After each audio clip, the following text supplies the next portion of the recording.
దీనికి సంబంధించి అజిత్ గారు ఉన్నారండి, సుధాకర్ గారు ఉన్నారు. అజిత్ గారు, వంశీ గారు గుడ్ ఈవినింగ్. గుడ్ ఈవినింగ్ అండి. ఏంటి మీరేం చెప్పాలనుకుంటున్నారో చెప్పండి, నేనేం చెప్పదలుచుకోలేదు. వంశీ గారు, అంటే ఒకటి ఇక్కడ రెండు పార్టీలకు కూడా అటు ఆంధ్రప్రదేశ్ కానీ ఇక్కడ తెలంగాణలో బీఆర్ఎస్, ముఖ్యంగా బీఆర్ఎస్కి సంబంధించి చూస్తే ఈరోజు గతంలో మొన్న అసెంబ్లీ ఎన్నికల తర్వాత ఇప్పటికీ కూడా బీఆర్ఎస్ ఆ ఫలితాలని డైజెస్ట్ చేసుకోలేకపోతుంది వంశీ గారు.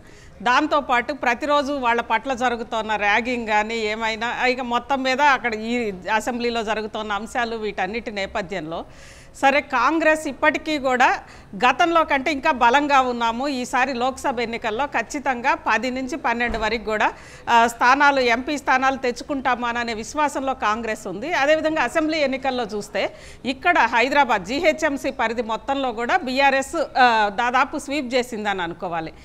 ఎంఐఎం స్థానాలు కనుక మినహాయిస్తే అక్కడ ప్రధానంగా ఒక్కసారి స్టాటిస్టిక్స్ చూస్తే బీజేపీ ఎక్కడైతే ఓట్లు చీల్చుకుందో అక్కడ బీఆర్ఎస్ గెలిచింది. అదేవిధంగా కాంగ్రెస్ మిగిలిన ప్రాంతాలు అంటే రూరల్ తెలంగాణ మొత్తం కూడా హైదరాబాద్ మినహా మిగిలిన చోట్లంతా కూడా కాంగ్రెస్ గెలిచింది. అంటే గ్రామీణ ప్రాంతాల మొత్తంలో కూడా కాంగ్రెస్ బలంగా ఉంది. ఈ నేపథ్యంలో ఖచ్చితంగా బీజేపీకి లోక్సభ స్థానాలు కావాలి. ఇలానే గనక కాంగ్రెస్ దూకుడుతో వెళ్తుంటే రేపు లోక్సభ ఎన్నికల తర్వాత అసలు మా పరిస్థితి ఏమవుతుంది అనే ఒక సందేహం వాళ్ళల్లో వచ్చింది వంశీ గారు. ఎందుకంటే ఇక్కడ ఈవెన్ హైదరాబాద్లో కూడా పూర్తిగా కాంగ్రెస్ కొన్ని స్థానాలు ఒకవేళ తీసుకుంటే 2 స్థానాలు ఉన్నాయి హైదరాబాద్లో. అదేవిధంగా మిగిలిన వాటిల్లో కూడా కాంగ్రెస్ గనక ముందుకు వస్తే ఇక మనం ఉండము, ఎగ్జిస్టెన్స్ ఉండదు అనేది ఇక్కడ బీఆర్ఎస్ అస్తిత్వానికి సంబంధించిన ఇష్యూ వంశీ గారు. దాంతో సరే మనం పోయినా సరే కాంగ్రెస్ గెలవకూడదు, బీజేపీకి లోక్సభ స్థానాలు కావాలి, బీఆర్ఎస్కి కాంగ్రెస్ గెలవకూడదు. ఈ రెండిటితోటి అంటే ఇద్దరికి మధ్యలో ఉన్న ఈ ప్రయోజనాలతోటి పొత్తుకి కూడా దాదాపు సిద్ధం అవుతున్నారు. అంటే ఒక్క కేసీఆర్ లేదా కేటీఆర్ లేదా హరీష్ రావు అధిష్టానం కాదు, దాదాపు బీఆర్ఎస్లో ఉన్న సెకండరీ లెవెల్ లీడర్స్ కూడా ఇదే అభిప్రాయంలో ఉన్నారు, కాంగ్రెస్ని గెలవనీయకూడదు. ఆ తర్వాత రేపు అంటే లోక్సభ ఎలక్షన్స్ అయినాక తర్వాత చూసుకుందాం ఏం జరుగుతుందో, ముందైతే గెలవనీయకూడదు అనే అంశంలో ఉన్నారు. అదేవిధంగా బీజేపీకి లోక్సభ స్థానాలు కావాలి.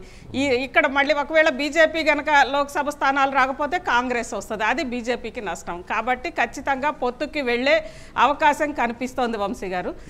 ఒకవేళ కనుక పొత్తుకి వెళ్తే రేపు అక్కడ ఆంధ్రప్రదేశ్లో కూడా దాదాపు అంటే బీజేపీ అదేవిధంగా టీడీపీ జనసేన పొత్తు అక్కడ ఖరారైంది. రేపు 20 తర్వాత వెళ్ళి సీట్లు సర్దుబాట్లు కూడా ఖరారవుతాయని అంటున్న నేపథ్యంలో రేపు ఇక 2 చోట్ల కూడా ఒకే వేదిక మీద చూడొచ్చు వంశీ గారు. మధ్యలో మోడీ గారు, అటు చంద్రబాబు నాయుడు గారు, ఇటు కేసీఆర్ గారు, పవన్ కళ్యాణ్ వీళ్ళందరినీ కూడా ఒకే వేదిక మీద చూసే ఒక అద్భుతమైన తరుణం అయితే వచ్చే అవకాశం కనిపిస్తోంది.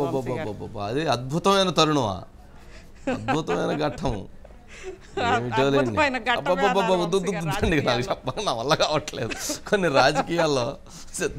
సరే సుధాకర్ ఉన్నారు. Sudhakar sir good evening. Sir good evening. మొత్తానికి అజిత్ గారు అద్భుతమైనటువంటి ఘట్టాలను వివరిస్తూ ఉన్నారు. కొన్ని ఊహించడానికి లేకపోతే వాటిని అంటే ప్రజలు వాటిని ఎలా గమనిస్తారు, అంటే ప్రజలు వీటిని ఎలా చూస్తారు, 1. 2 బీఆర్ఎస్ బీజేపీ మధ్య ఒక వార్ జరిగింది, ఒక యుద్ధం జరిగింది. ఆ యుద్ధంలో చాలా కేసులు, అటు కేసులు ఇటు కేసులు చాలా జరిగినాయి. చివరికి సరే విడివిడిగా మొత్తానికి బండి సంజయ్ని మార్చి పోటీ చేశారు. చివరికి ఇప్పుడు మరలా కలిసి ప్రయాణం చేయాలని చెప్పి భావిస్తూ ఉన్నారు. అంటే దీన్ని ప్రజలు ఎలా స్వీకరిస్తారు? తెలంగాణ ప్రజానీకం ఈ సఖ్యతని అంటే జరిగిద్దా లేదా అనేటువంటిది ఇంకా కన్ఫర్మ్ కాలేదు కానీ బట్ ఆ పొత్తు దిశగా అడుగులు పడుతున్నాయి అనేటువంటి దాన్ని గమనిస్తున్నాము. కిషన్ రెడ్డి గారు ఏమైనా పొత్తు కావాలంటున్నారు, బండి సంజయ్ గారు పొత్తు అవసరం లేదంటున్నారు. పొత్తు లేకపోతే ఖచ్చితంగా భవిష్యత్తులో మనదే కాంగ్రెస్కు ప్రత్యామ్నాయంగా పార్టీ బీఆర్ఎస్ అనేది ఉండదు అనేది బండి సంజయ్ గారి అభిప్రాయం. కిషన్ రెడ్డి గారి అభిప్రాయం కాదు మనం కలిసి వెళితే భవిష్యత్తులో బాగుంటుంది అనేది వారి అభిప్రాయం అని టాక్. సరే అందుట్లో నువ్వు వినది లేదు, నేను వినది లేదు, ఆ మధ్యలో పార్టీ ఆఫీసులో మనం చూసింది లేదు. సరే బయట జరుగుతున్న డిస్కషన్ ఏంటి, అసలు దీన్ని ప్రజలు ఎలా స్వీకరిస్తారు, ప్రజలు ఎలా భావిస్తారంటావు?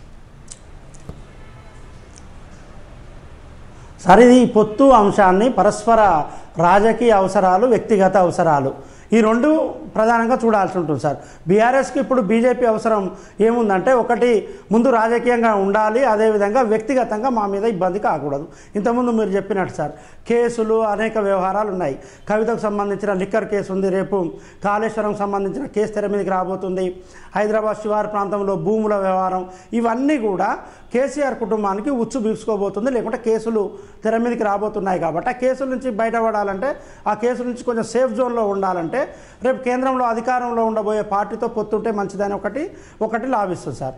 At the same time parliament ఎన్నికలతో బీజేపీతో పొత్తు పెడితే 2, 3 స్థానాల్లో పొత్తులో భాగంగా 2, 3 స్థానాలలో గెలిచినట్లయితే పార్టీ క్యాడర్ను కాపాడుకోవచ్చు, వలసలను నియంత్రించవచ్చు అనేది ఒకటి సార్. సరే, పొత్తు ఉన్నా లేకపోయినా ఇప్పుడు బీజేపీతో పొత్తు ఉండబోతుంది పార్లమెంట్ ఎన్నికలు అనేది ఒక విస్తృత ప్రచారాన్ని క్షేత్రస్థాయిలోకి తీసుకెళ్తే వలసలను తాత్కాలికంగా నిలిపివేయవచ్చు అనేది బీఆర్ఎస్ ఆలోచనగా మనం భావిస్తున్నాం సార్. ఇంతకుముందు మీరు అన్నట్టు గతంలో పొత్తులు ఏర్పడితే ఆయా పార్టీల సిద్ధాంతాలు లేకుంటే ఇతరత్ర వ్యవహారాలు చూసి పొత్తులు ఉండేది సార్. ఇప్పుడు పార్టీల సిద్ధాంతాలు నచ్చో, లేకుంటే ఆ పార్టీ విధి విధాలు నచ్చో పొత్తు అనేది ఎక్కడ ఉండట్లేదు సార్. వారికి ఉండే పరస్పర అవగాహన, వారికి ఉండే వ్యక్తిగత లాభం, ఆ వ్యక్తిగత లాభం రాజకీయంగా కావచ్చు, లేకుంటే ఆర్థికంగా కావచ్చు, మరో రకంగా కావచ్చు, ఈ రకంగానే పొత్తులు ఏర్పడుతున్నాయి. కాబట్టి ప్రజలు ఇప్పుడు ఆ పొత్తులను ఎవరు స్వీకరించట్లేరు, ఎవరు కూడా ఆ పొత్తుల పైన సీరియస్గా స్పందించట్లేదు సార్. కేసీఆర్ కుటుంబంతో బీఆర్ఎస్తో వ్యక్తిగతంగా ఇబ్బందులు పడ్డవారు, బాధించబడ్డవారు బండి సంజయ్ కావచ్చు, రఘునందన్ రావు కావచ్చు, ధర్మపురి అరవింద్ కావచ్చు, ఈటల రాజేందర్ కావచ్చు, ఇలాంటి వారు బీఆర్ఎస్తో పొత్తు ఎట్టి పరిస్థితుల్లో వద్దని వాదిస్తున్నట్టుగా ఒక సమాచారం అందుతుంది సార్. ఎందుకంటే వారు కేసీఆర్ ఫ్యామిలీతో, అదేవిధంగా బీఆర్ఎస్ పార్టీతో చాలా రకంగా ఇబ్బంది పడ్డారు, బాధించబడ్డారు వీరు. అదేవిధంగా రాజకీయంగా, అదేవిధంగా లేకుంటే వ్యక్తిగతంగా కేసీఆర్ ఫ్యామిలీతో, బీఆర్ఎస్ పార్టీతో కొంత లబ్ధి పొందిన వారు కిషన్ రెడ్డి కావచ్చు, లేకుంటే మిగతా మురళీధర్ రావు కావచ్చు, జితేందర్ రెడ్డి బీఆర్ఎస్ నుంచి వచ్చిన అతనే సార్. ఇలాంటి వారు ఉంటే తప్పేంటి, ఇద్దరం కలిసిపోతే ఎక్కువ పార్లమెంట్ స్థానాల్లో గెలవచ్చు, తద్వారా కాంగ్రెస్ పార్టీని కట్టడి చేయొచ్చు అనేది వారి వాదన. లేదు, ఇప్పుడు పొత్తు పెట్టుకోకుండా ఉంటే బీఆర్ఎస్ పార్టీ అనేది ఇప్పుడు చాలా వరకు రాజకీయంగా నష్టపోతుంది, అప్పుడు కాంగ్రెస్ పార్టీకి ప్రత్యామ్నాయంగా మనమే నిలుస్తామనేది ఇటువైపు వాదన. ఈ వాదన ఎటు ఉన్నా బీఆర్ఎస్ నుంచి అయితే ఒక ప్రతిపాదన కేంద్ర బీజేపీలోని కేంద్ర నాయకత్వానికి వెళ్ళింది, పొత్తుకు మేము సిద్ధంగా ఉన్నాం అనేది ఒక వెళ్ళింది. కానీ అక్కడ బీఆర్ఎస్ కేంద్ర నాయకత్వం ఇప్పుడు ఎట్లా స్పందిస్తుంది, ఎలా అంటే చూడాల్సి ఉంటుంది. ప్రధాని నరేంద్ర మోడీ తెలంగాణకు వచ్చి బహిరంగ సభలో చెప్పాడు, గతంలోనే మేము మీతో కలవడానికి సిద్ధంగా ఉన్నాం, మీ ప్రభుత్వంలో చేరడానికి సిద్ధంగా ఉన్నామంటూ కేసీఆర్ చెప్పాడు, కానీ మేము ఎట్టి పరిస్థితుల్లో ఒప్పుకోలేదు అంటున్నాడు. అంటే అప్పుడు తెలంగాణలో బీఆర్ఎస్ అధికారంలో ఉన్నప్పుడే కేంద్రంలో కలవడానికి సిద్ధంగా లేని బీజేపీ ఇప్పుడు ప్రతిపక్షంలో ఉన్న బీఆర్ఎస్తో కలుపుకుంటుందా లేదా అనేది ఇప్పుడు చూడాల్సి ఉంటుంది సార్. అదేవిధంగా బీజేపీలోని రాష్ట్ర నాయకత్వం రెండుగా చీలిపోయింది, ఈ వాదన పట్ల రెండుగా వాదనలు వినిపిస్తుంది. కాబట్టి కేంద్ర నాయకత్వాన్ని ఎవరు ఒప్పిస్తారు అనేది ఒకటి చూడాల్సి ఉంటుంది సార్. అంటే అప్పుడున్నటువంటి అధ్యక్షులు వేరు, ఇప్పుడున్నటువంటి అధ్యక్షులు వేరు కదా, అప్పుడున్నటువంటి ఆలోచన విధానం వేరు, ఇప్పుడున్నటువంటి ఆలోచన విధానం వేరు కదా, ఇదొక అంశం. రెండు, బీఆర్ఎస్ పార్టీ అని అంటే ఇప్పుడు జాతీయ పార్టీ ఏంటది, జాతీయ పార్టీ దాదాపు 3 రాష్ట్రాల్లో అందుకు సంబంధించిన ప్రణాళికలు 7 నుంచి ఆ రోజు చూస్తే ఎక్కడ ప్రగతి భవన్ నుంచి ఒక 500-1000 కారులతో వెళుతూ ఉంటే ట్రాఫిక్ ఆపేసి వెళుతూ ఉంటే వామ్మో ఇదేదో నాందేడు అసలు మొత్తం ప్రభంజనం సృష్టించబోతున్నట్లుండారని చెప్పని అనుకున్నాం. చివరికి ఏంట్రా నాయన అని తెస్తే మొన్న ఎప్పుడు కోనా రవికుమార్ అని చెప్పని తెలుగుదేశం పార్టీ శ్రీకాకుళం లీడర్ ఒక మాట చెప్పారు, డంబా బుస్ మాటలు అని చెప్పని ఒక మాట చెప్పారు. అట్లా అయిపోయినట్టుంది చివరికి. అంటే నిజం అంటే ఇంత ప్రయత్నం చేసి చివరికి డమాలని పడిపోయిన పరిస్థితి ఏర్పడినట్టుంది. మహారాష్ట్ర నుంచి చాలామంది నాయకులను జాయిన్ చేసుకున్నాడు కేసీఆర్. అందులో మాజీ ఎంపీలు, ఎమ్మెల్యేలు కూడా ఉన్నారు సార్. పార్లమెంట్ ఎన్నికలు సమీపిస్తున్నాయి, అక్కడ నుండి రెగ్యులర్గా కేసీఆర్ కానీ లేకుంటే ఆ పార్టీ కోఆర్డినేటర్గా పనిచేస్తున్న నాయకులకి మహారాష్ట్ర నుంచి ఫోన్లు వస్తే ఎవరు ఫోన్ లిఫ్ట్ చేయట్లేరు, వారితో సమావేశం కావడానికి కూడా ఇష్టపడట్లేరు. అదేవిధంగా ఆంధ్రప్రదేశ్లో ఒక కార్యవర్గాన్ని ఏర్పాటు చేశారు, తోట చంద్రశేఖర్. ఇప్పుడు ఆ పార్టీలు ఉంటాడో తెలియదు. అదేవిధంగా రావేల కిషోర్ బాబు ఇప్పటికే ఆయన వైఎస్ఆర్సీపీలో చేరిపోయాడు. కాబట్టి ఇక జాతీయ పార్టీ అనేది ఎక్కడ ఉంటుంది సార్, ఎక్కడ ఎక్కడ ఉండే ఛాన్స్ లేదు. ఒకటి మహారాష్ట్ర, రెండు ఆంధ్రప్రదేశ్, ఈ రెండిట్లో కూడా బిచానా ఎత్తివేసింది బీఆర్ఎస్. ఉన్నది ఒకటే తెలంగాణలో కాబట్టి ఇప్పుడు అది భారత రాష్ట్ర సమితి అనే కంటే తెలంగాణ రాష్ట్ర సమితి అనే పేరు పెట్టాలనే ఒక ఒత్తిడి మీద కేసీఆర్ పై వస్తున్నట్టుగా తెలుస్తుంది.